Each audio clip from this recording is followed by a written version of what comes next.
नमस्कार साथियों, सुमंगल ज्योतिष में आपका बहुत बहुत स्वागत है।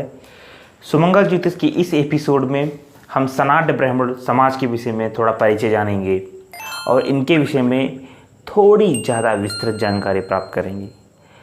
जिन ब्राह्मणों ने तप करके अपने को पाप मुक्त कर लिया उन्हें सनातन ब्राह्मण कहा जाता है।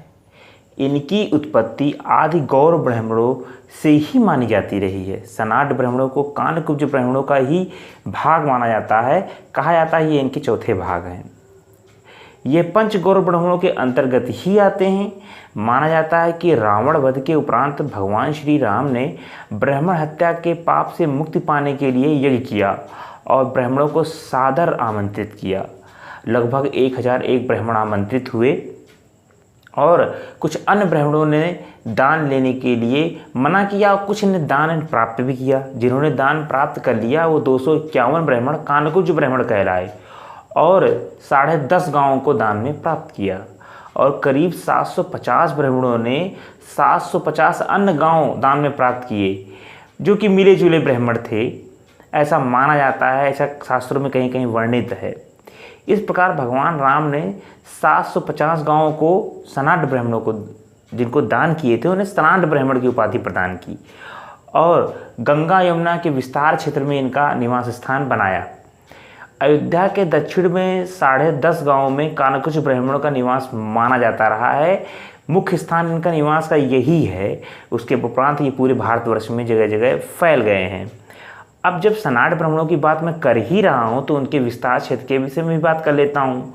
माना जाता है कि इनका विस्तार क्षेत्र आगरा, मेरठ, मैनपुरी, बदायूं, बुलंदशहर, अलीगढ़, एटा, मथुरा के शहरों में है। अब आइए इनके गोत्र के विषय में थोड़ा जानकारी प्राप्त कर लेते हैं।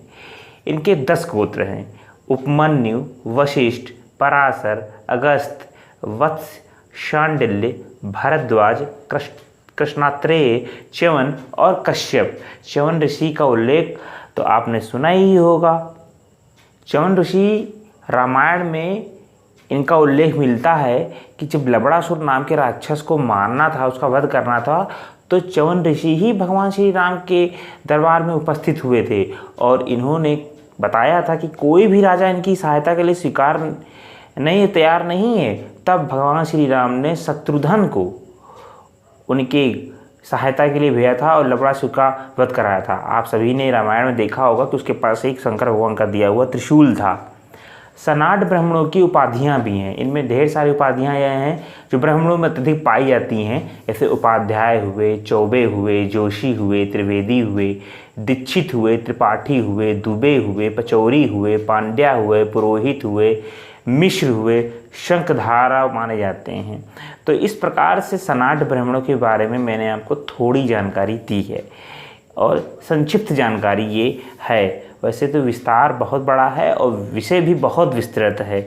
इसके बारे में आगे कोई और वीडियो बनाऊंगा तो उसमें आपको अत्यधिक जानकारी दूंगा। वीडियो देखने के लिए बहुत बहुत धन्यवाद। नमस्कार।